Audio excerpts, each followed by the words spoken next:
Hey guys, let's get more news about Lakers, but first, don't forget to subscribe to the channel and leave a like.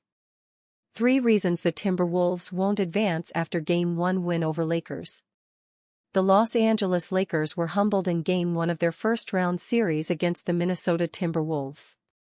Despite getting a strong outing from Luka Doncic, the Lakers' defense couldn't hold down the Timberwolves, as Minnesota exploded for 21 made triples on 50% shooting from beyond the arc to take a 117-95 win on the road.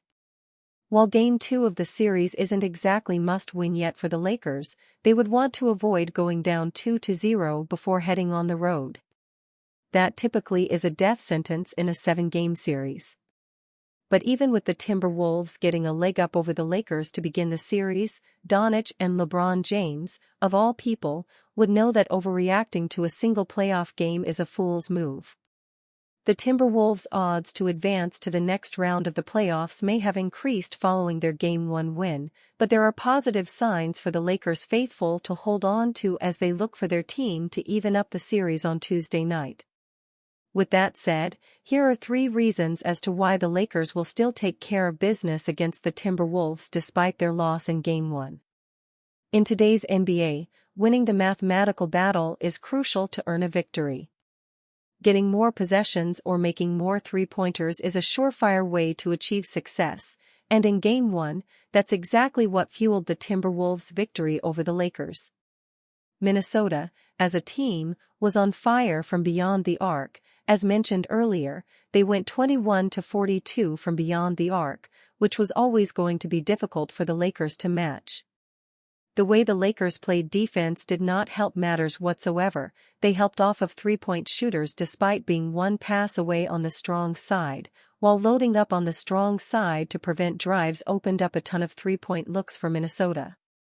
The Timberwolves ranked 5th this past regular season in made threes per game, with 15.0, and they were fairly efficient in their attempts, ranking 4th in three-point percentage, 37.7, on the year.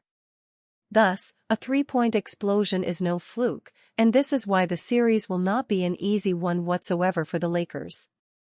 But three-point production tends to even out throughout the course of the series. For the Timberwolves to shoot their average percentage from 3 on the year in this series, they will have to go 10-42 from 3 in Game 2. When a team shoots 23.8% from 3, that team typically loses. Just to hammer home how likely it is for the Timberwolves to shoot more poorly in the coming games, Jaden McDaniels, Julius Randle, and Naz Reid combined to shoot 25-36 from the field in Game 1, which is good for 69.4%. Those 3 shot a combined 47.4% this past regular season.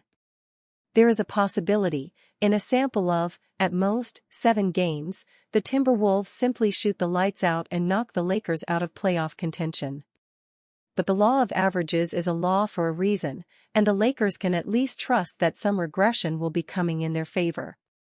Losing Game 1 is rarely the end of the world for a team led by Luka Doncic. Just last year, Doncic's Dallas Mavericks lost Game 1 of their respective series against the Los Angeles Clippers and Oklahoma City Thunder, only for them to win the series in 6 games. Meanwhile, during the Lakers' last championship run in 2020, they lost their fair share of Game 1s as well. They lost Game 1 of the first and second round against the Portland Trail Blazers and Houston Rockets, only for LeBron James and company to sweep those teams in gentleman fashion. Perhaps Doncic and James are simply lulling the opposition into a false sense of security. Whatever the case may be, Doncic and James have a tendency to recognize the moment, and when there is a need for them to win a ballgame, that is when they give their best. James being held to a quiet 19 points in Game 1 isn't something that should be seen as sustainable for the Timberwolves anyway. JJ Redick reveals exciting Lakers update before Game 2 versus Timberwolves. The Los Angeles Lakers got blown out by the Minnesota Timberwolves at home on Saturday in Game 1 of the 2025 playoffs, losing by 22 points. After outscoring the Timberwolves 28-21 in the first quarter, the Lakers were outscored 38-20 in the second, 35-30 in the third and 23-17 in the fourth.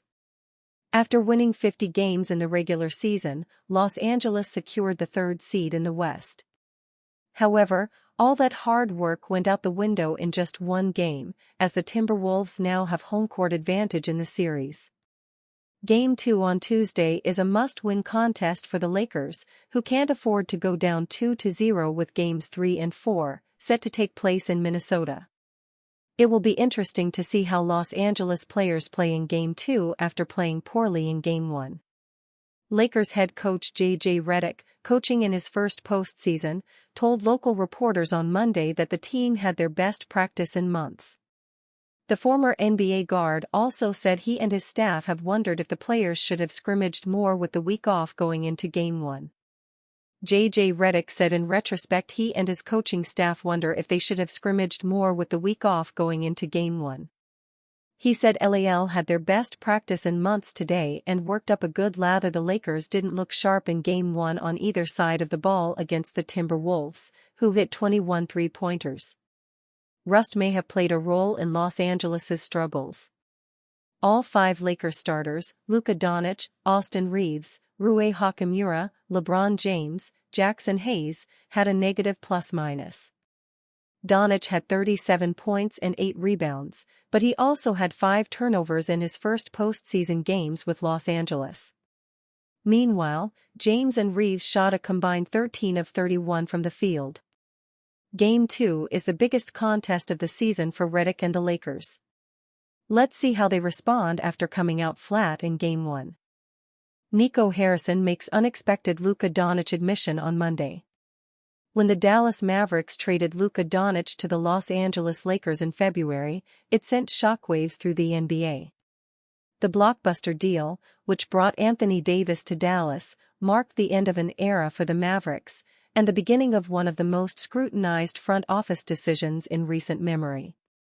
Doncic, a 5-time All-Star and the face of the Mavericks franchise since 2018, was dealt in a bold move aimed at shaking up the team's trajectory.